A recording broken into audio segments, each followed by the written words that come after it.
Okay, so the next speaker we'd like to introduce is Rob Lloyd. He's going to talk to us today about purposeful practice, and that's quite an act to follow, Rob, so come on up. Hi,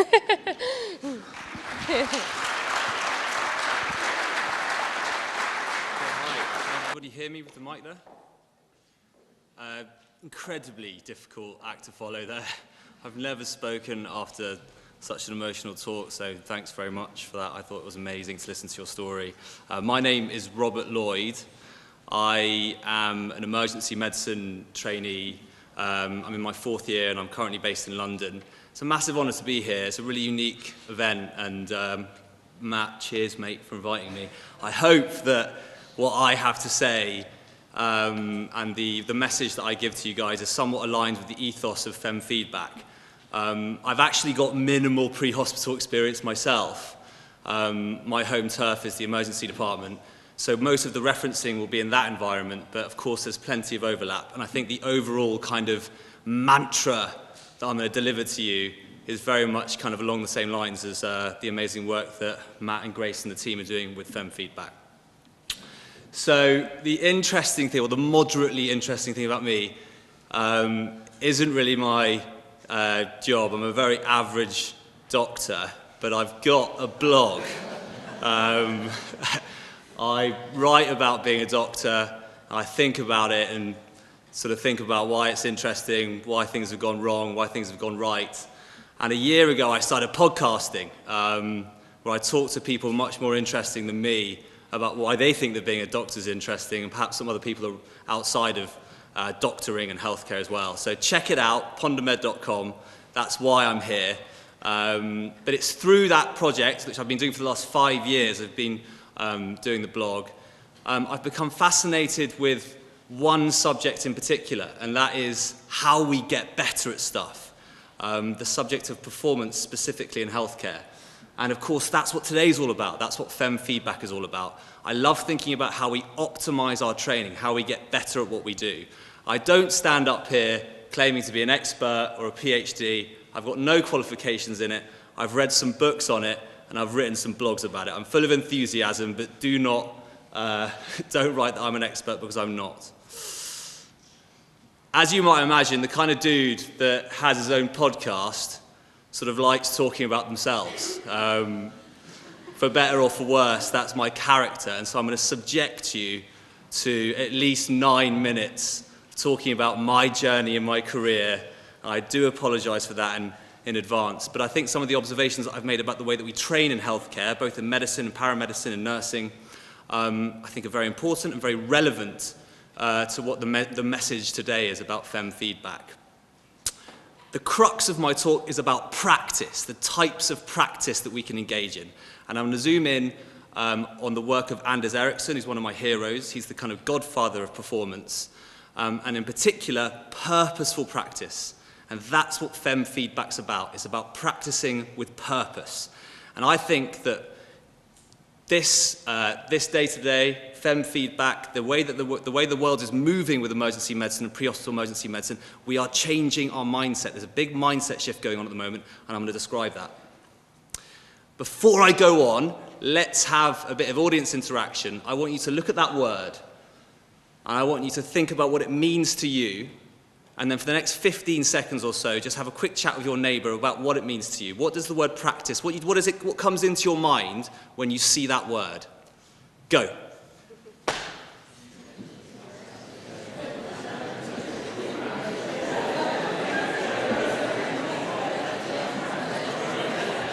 Never done audience interaction before.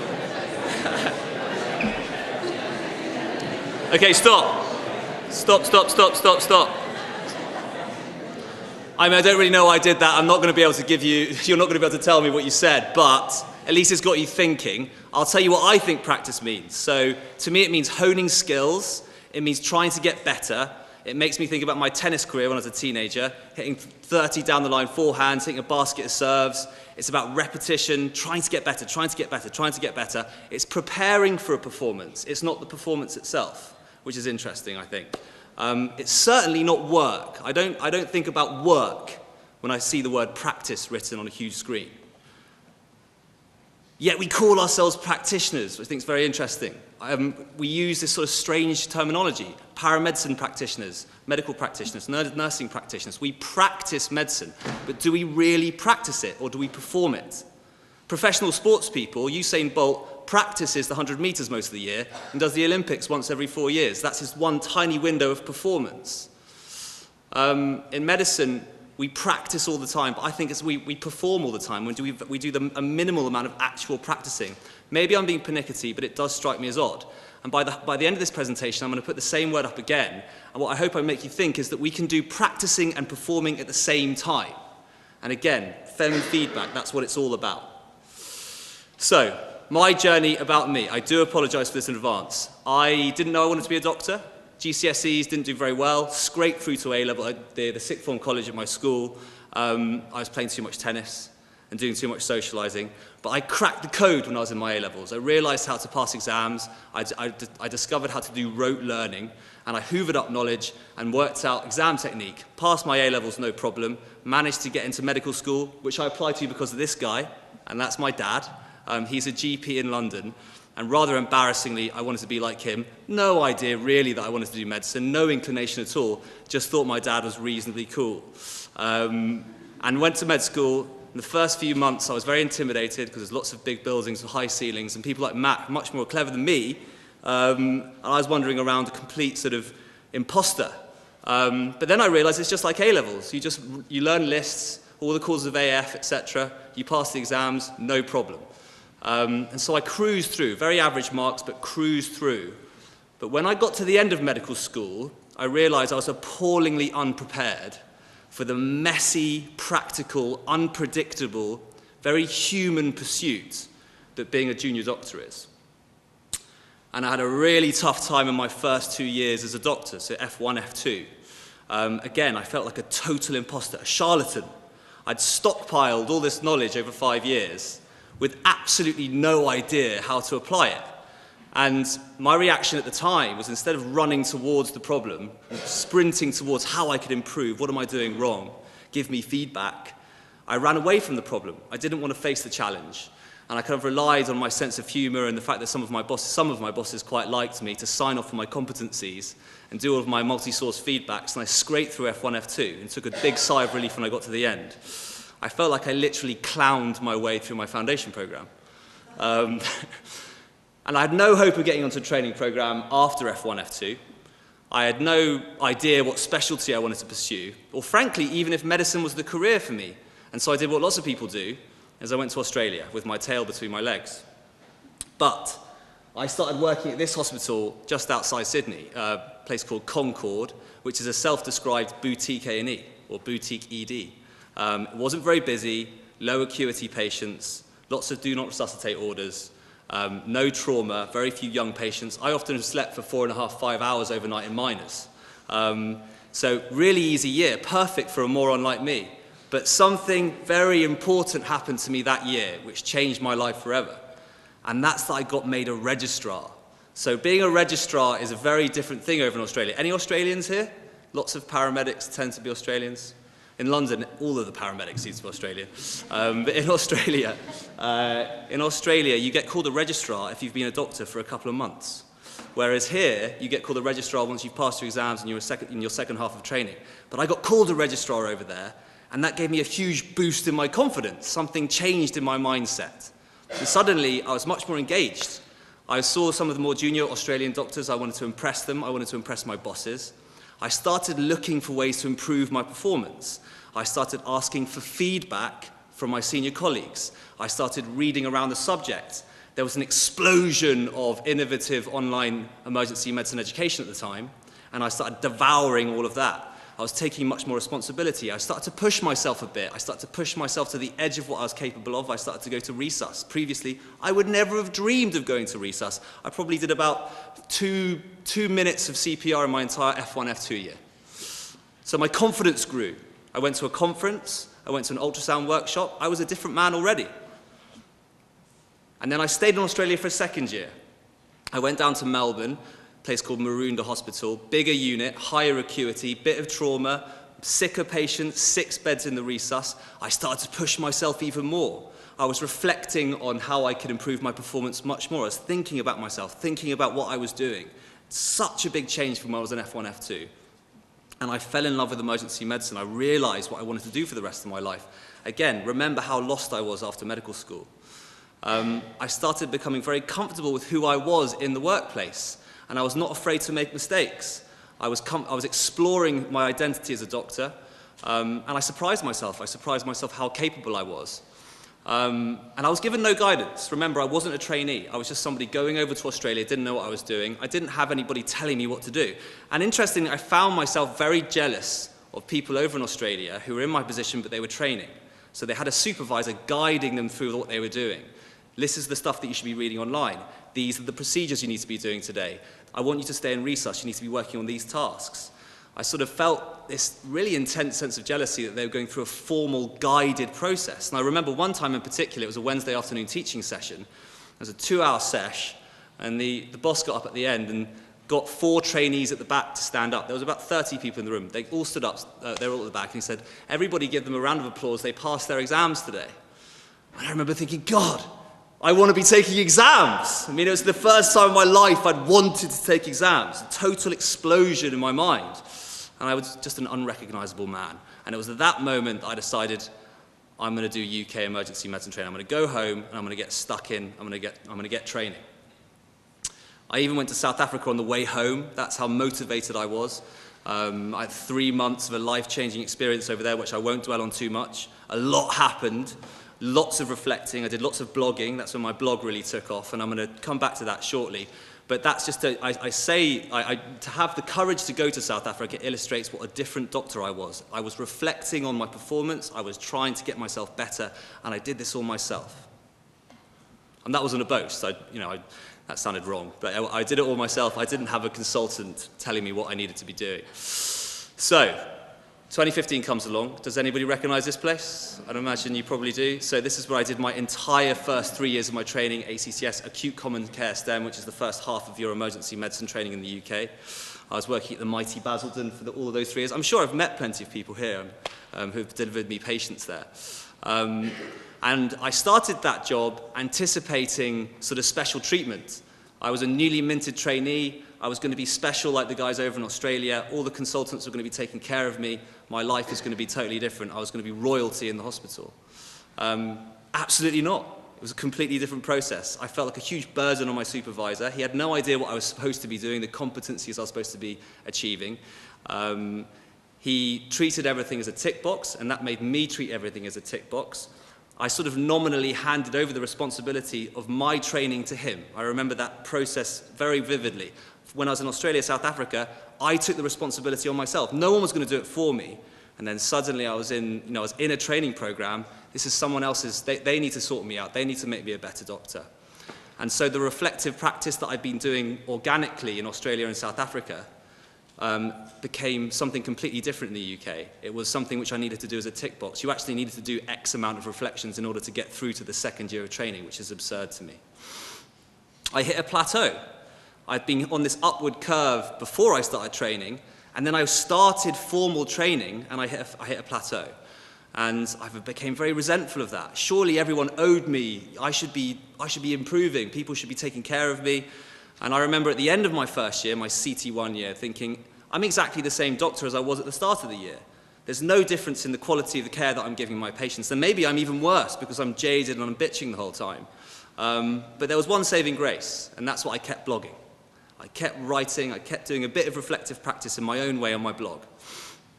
And reflections that I'd written about the time in South Africa led me to lots of invitations to do some public speaking. So I spent a lot of the last 3 years traveling all over the place, giving this talk called My Mental Toughness Manifesto, which is all about performance under pressure. It's a ridiculous name, I know, but it is quite a good talk. It mainly focuses around how I completely bottled it under pressure in South Africa. But it was the process of building and iterating that talk led me to lots of interesting people. And it led me to one man in particular, and that's Anders Ericsson, who is a Swedish professor of psychology who spent the best part of the last 4 decades researching human performance. He's the world's leading expert on expertise. And Ericsson's mantra, and I think that this is so relevant to today, and I'm sure is why I've been asked to talk about this, is that there's a common set of general principles that lie at the heart of effective practice for anything, for any human endeavor. The same principles underlie achieving expertise, all walks of medicine included. If you walk away from this talk with anything, go and buy Peak. There's nothing that I can say that trumps what is in that book, and that's the sort of Bible written by Anders Ericsson. He describes 3 types of practice. Naive practice, which I'll go over shortly. Purposeful practice, that's the big one. When I rehearsed this talk to my mum and my sister earlier, they didn't say I emphasised this enough. It's purposeful practice you need to take note of. Deliberate practice is a bit difficult for us to apply in our environment. Listen to the purposeful practice bit more than the deliberate practice bit. And then finally, deliberate practice. I'm going to go through all 3 of them for you. So, naive practice. Doing something repeatedly and then expecting that the repetition alone will improve one's performance. So to some extent, I was doing that when I was a foundation doctor. I was just going through the motions. I was shying away from anything that might make me better because I didn't want to be found out. But certainly when I was a CT1 in my first year of formal training, I was just turning up to work every day, expecting everybody else to do it for me. And the fact that I was going through the motions, seeing the patients, doing the procedures, making the decisions, having the discussions, I was supposed to be getting better. I never asked myself this, the crucial question I asked myself back in Australia: how do I get better at this? What am I doing wrong? How do I get to the next level? And I would argue that we have a major, major problem with this in healthcare, particularly the senior amongst us who have completed their training and they no longer have clear channels of feedback. When we're trainees, even if we're being trained by bad trainers, at least we get some feedback.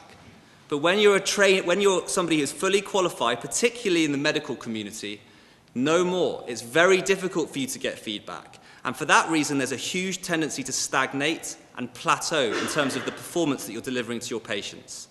Added to that, I think seniors are obliged to kind of hand over the interesting cases and hand over the interesting procedures to their juniors, which I think is something to think about. Has anybody heard of the 10,000 hour rule? I'm sure you all have. It's the kind of bastardized work of Anders Ericsson in many ways. I think it's a rule that was devised by Malcolm Gladwell when he wrote Outliers. It's fundamentally flawed and widely disproven.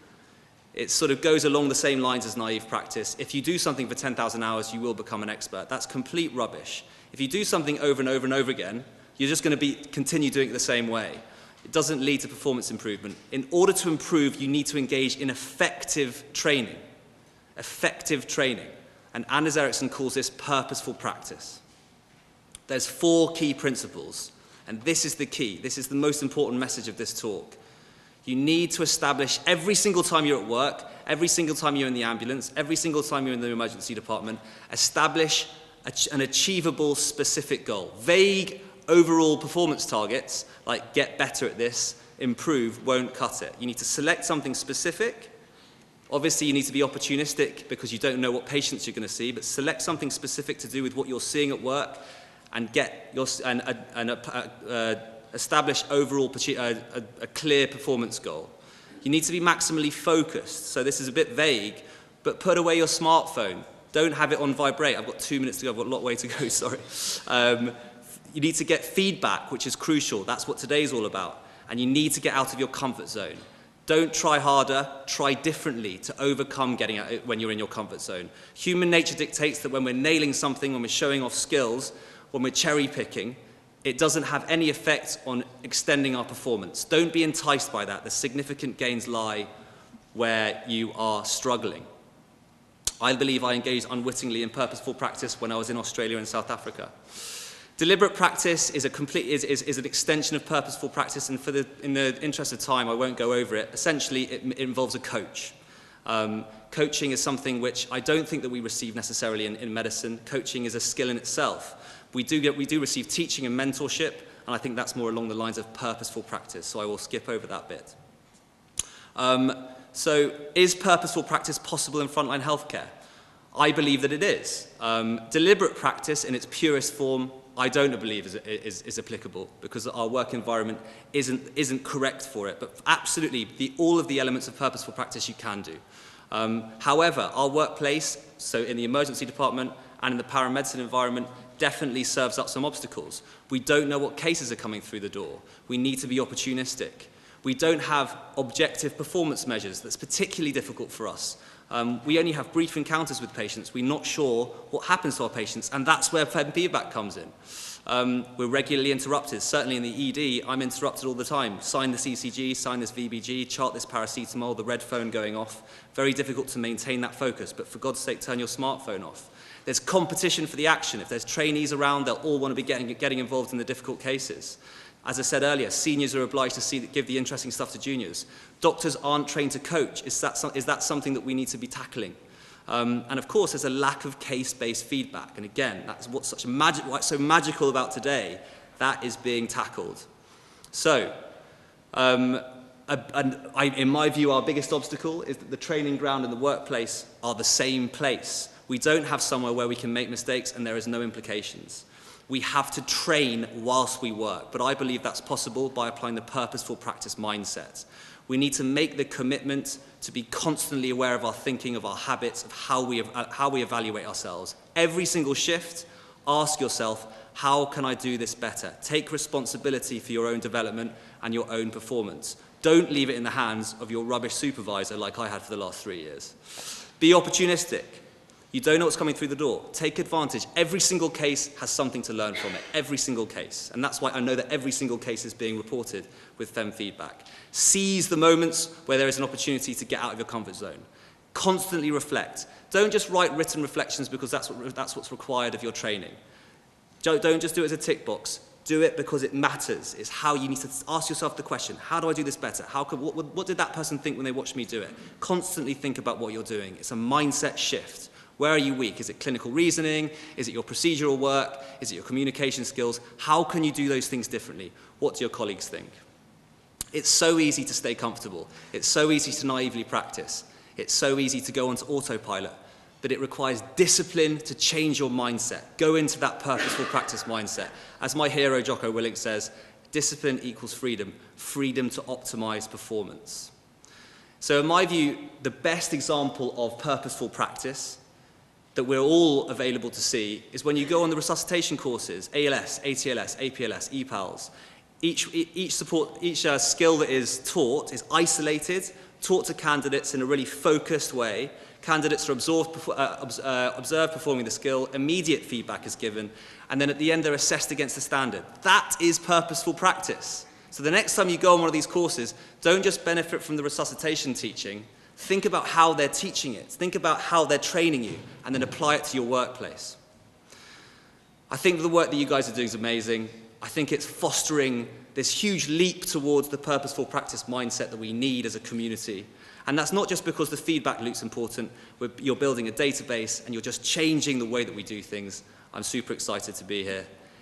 I hope that by the end of this talk, I know I've gone over time, that you have changed your mind about what practice represents. And hopefully that you'll agree with me that you can practice and perform concurrently when you're in the workplace. I do have a 1.5 minute really cringy video to play at the end from my hero Jocko Willink, but I can totally admit it, it's really not that important. I tell you what, we could do it after the question. Okay, fine. Thanks very much. Cheers.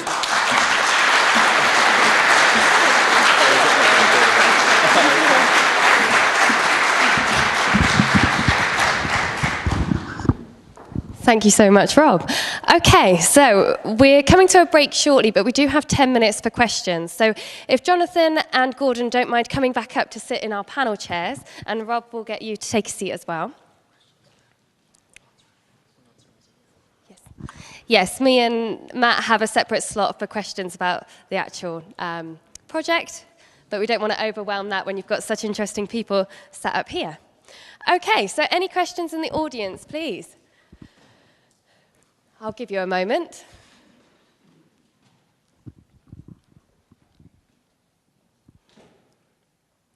Yes, Laurie. We have one question from Twitter. Yeah.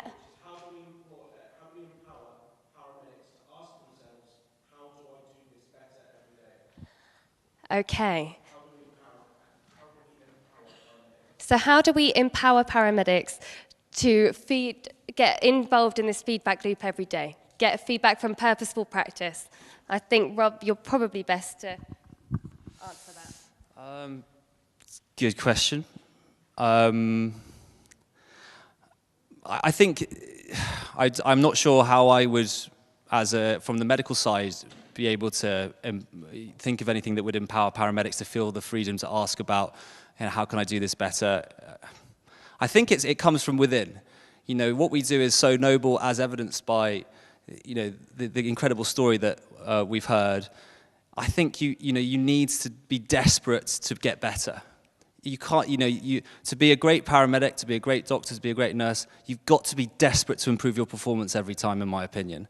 And when you get to that point where you're hungry to get better, it becomes sort of second nature. It just becomes part of your DNA as a practitioner. And yeah, I think that everybody's capable of getting to that point. I think for me, it happened when, something changed for me in Australia. It's not really answering your question. I'm not sure. It must come from within. I'm not sure how we can empower people as a sort of in the community. I don't know whether you have any thoughts.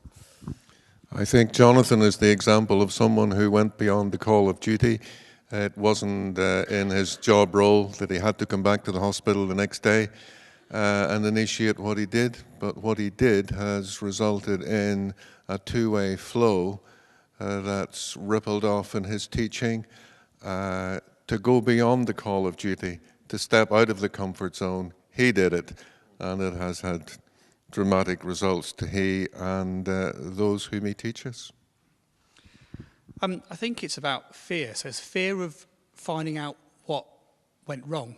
So I've been in the ambulance service for a long time, and many patients that I've been to, I've never really known what's happened to them unless I've gone looking for that information. And I suppose a lot of the time it's around, can I find out, do I know where they went, who saw them last? But there may be that fear of like, do I really want to know what happened to them? Because what will happen to me if something went horribly wrong and actually they didn't survive because of something that I did? So it's around trying to have a culture where people can take that risk and ask the question so they can actually learn and move forward, because, I'm working on Saturday and no doubt there'll be many patients that I'll go to and I may never find out what happened to them. And if I do find out, it's probably because someone rings up or someone approaches me and said, by the way, do you know that patient you went to? You got it wrong. And that feels really bad. And you start to, worry about all the rest. I don't know if that helps. I think it does. Okay. Thank you. Has that spurred any questions from the audience? Yes, we do have one. Have a go at shouting at me. Jonathan, I'm curious to learn what you learned from Gordon that you couldn't have learned in any other way. Okay, so just for audio, curious to know what Jonathan has learnt from Gordon that actually he wouldn't have known unless we'd got them together. So the last time I met Gordon was the night of our wedding. And beyond that, I would have never known if my initial actions had made a final impact around him having a full life with his family.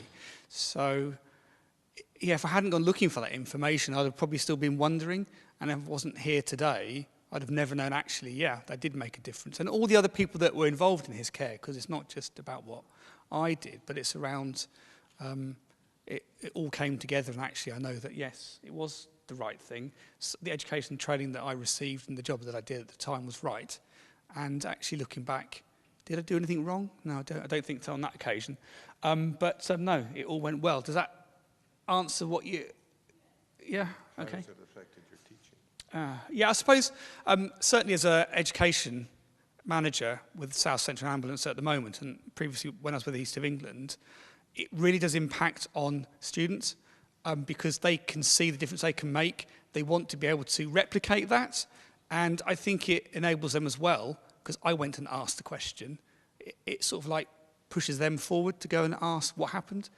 It's more difficult to do so now, but there are still people you can go and talk to in an ED department and find out what happened, and I think it's about people being brave and doing that and expecting the unexpected. Yes, you got it right. However, maybe this could have been done slightly differently. Okay. And it looks like we do have a question from a spouse of the panel.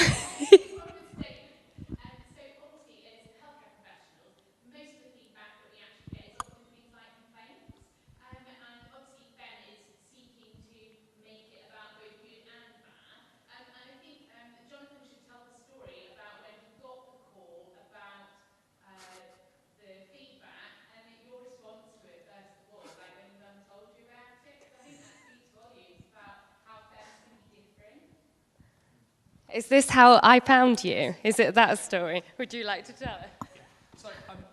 So I got a garbled message from my mother around somebody from the East of England Ambulance Service wanting to get in contact with me. Bear in mind, I'd left East of England some 6, 7, 8 years ago to move down to the South Coast.